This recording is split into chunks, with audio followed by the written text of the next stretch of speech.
Hello, everyone. My name is Chris Rodriguez, Director of Baseball Operations here at Jacksonville University. Very thankful for this opportunity. Looking forward to sharing some insight on how we run things here at JU as far as analytics perspective, a computer science perspective, and how we use it to collect our data and impact not only our players but our coaches for when it calls for in-game decision making. For me, I never chose this path. I guess the path chose me.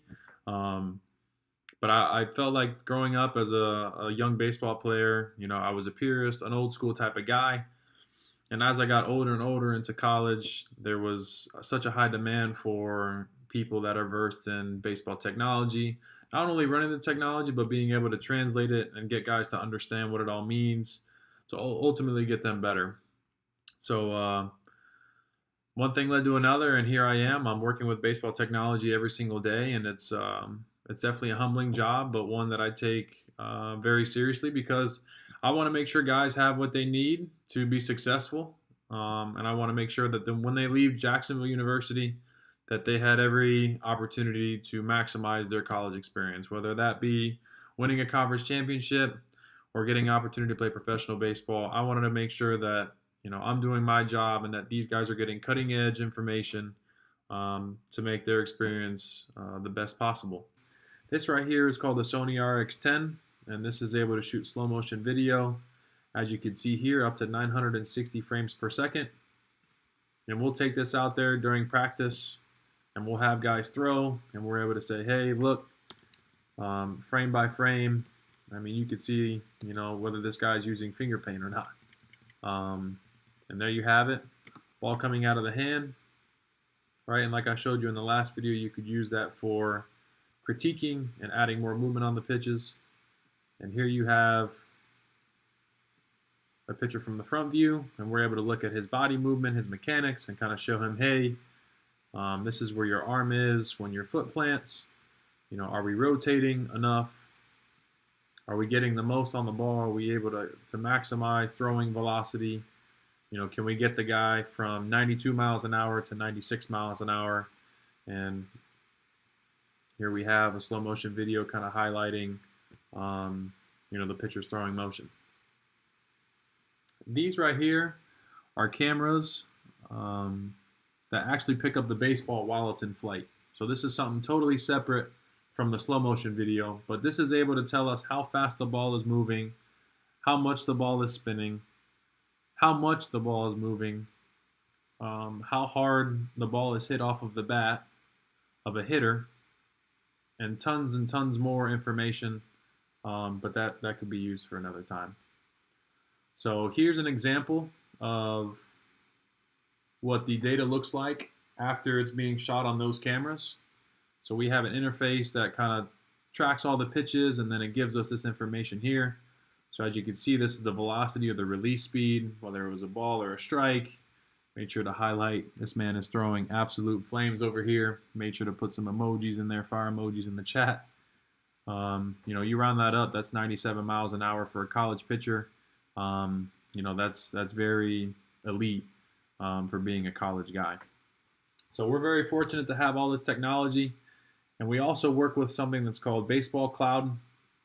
And what that allows us to do is to take that file that we just showed you, upload it into here, and now it's able to get us the analytics that we're talking about as far as swing percentage, zone percentage, average velocity, peak velocity, how much the ball is spinning.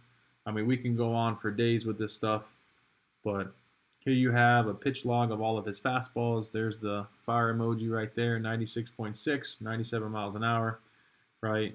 As you can see, as it goes along, he kind of drops off a little bit, but nothing too drastic to where we'd think he'd be injured. So for an example, last year we had a pitcher whose velocity was dropping substantially.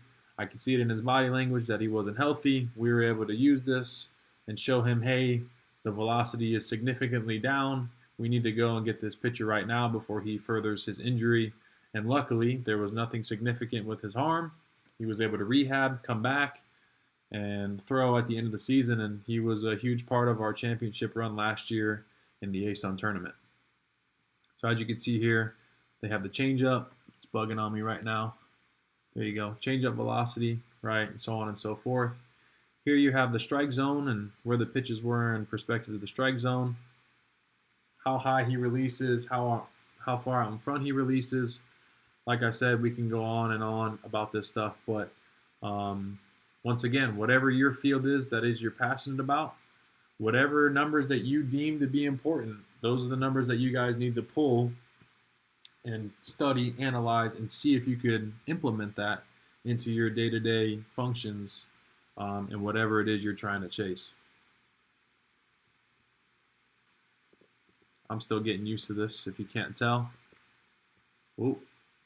So here you have it. The same picture that you saw in the last slide, or the last video. We're able to see pitch by pitch, you know, what his velocity was, where it was located, where it got hit. And as you can see from, oh, we're going underground. As you can see, the ball is being hit in front of the pitcher's mound. Goes to show that he was, you know, inducing weak contact and had a pretty good day on the mound. So some of you are probably asking, well, we don't have access to technology. And there was once upon a time where I didn't either. So here's an example of me when I was at my first job. Like I told you at the beginning, I wanted nothing to do with technology, but it came a point where I needed to get better because I was trying to pursue a professional career. And because of me being at this facility, it made me think differently and made me seek information and tried to collect as much as we could. Obviously, we didn't have the stuff that we currently have at Jacksonville, but we had enough to make things work and kind of analyze and see what guys are doing, you know, in our games and helping us make decisions for who should play, when they should play. Because at the end of the day, as coaches, we got to put guys in the best position for success to win a game. And by doing so, it allows us this information to kind of really see what's going on at this level. So this was me. We had a batting cage because it was 18 degrees outside, and we didn't have access to going out on the field and having, you know, a full infield, outfield, so on and so forth. So I would sit here and I would type in ball, strike, the velocity, go on and on and on. I was not a fun person to be around, that's for sure, because, you know, when pitches are coming in every 10 seconds, it could very easily get messed up. And we didn't have that technology, so I was pretty much the baseball cloud, so to speak, trying to type in to make sure that we got the correct information and that the feedback is valuable and it's accurate, not only for our players so they can make adjustments, but for our coaches as well. And it just goes to show you guys, like, you don't need technology. Obviously, it helps a ton because it saved me about 4 hours of staring at a computer screen to punch all these numbers in. But these numbers that we got here were from a cardstock piece of paper, and it's a baseball-specific chart for when we play games. And ultimately, we're able to see strike percentage per pitch. So how well he throws his fastball for a strike, his breaking ball for a strike, his changeup for a strike, and then when we were ahead in the count, how often did guys reach base, when we were behind, and this pretty much tells the story as a pitcher. You know, if you're in the red, more often than not, we probably didn't win that game, right? Because we weren't throwing enough strikes and guys were reaching base too often. So just another example of saying, hey, guys, like, you know, I encourage you guys to be, don't be afraid to try stuff out. You know, use whatever you do have. Challenge the status quo, and slowly but surely, you know, as you start to implement these things, you'll be able to find out what works and what doesn't. Alrighty, guys. So with all that being said, I want to encourage you guys to be students, not just in high school and college, but as you get older into your careers, always be students and have a growth mindset in whatever it is you're trying to do. things are rapidly changing, things are constantly evolving. And to make sure that you guys are staying on the cutting edge of your field, that it requires putting in some self-study, putting in some time into learning more and more about whatever it is that's going on now. In 2010, none of this stuff was important, and just in 11 years, it's amazing. One guy um, wanting to keep numbers and analytics turned into slow motion cameras, turned into data tracking softwares, and it's completely changed the game. It's changed how they make decisions. It's changed how they draft players, whether they sign them in free agency, um, and the list goes on and on. Not just in baseball, but computer science today in all fields, different games and different sports. Soccer has like GPS trackers on their cleats to monitor how many steps they have. I mean, the list goes on and on. So I want to encourage you guys to either get out in your communities, go out to your high school coaches if you have an interest in sports analytics, and just have conversations and open up dialogue and just see where they're at, what are they doing, and if they are doing something, maybe you can learn from them, and if they're not, then maybe you could pave the way for um, a high school program or a club to be the sports analytics program.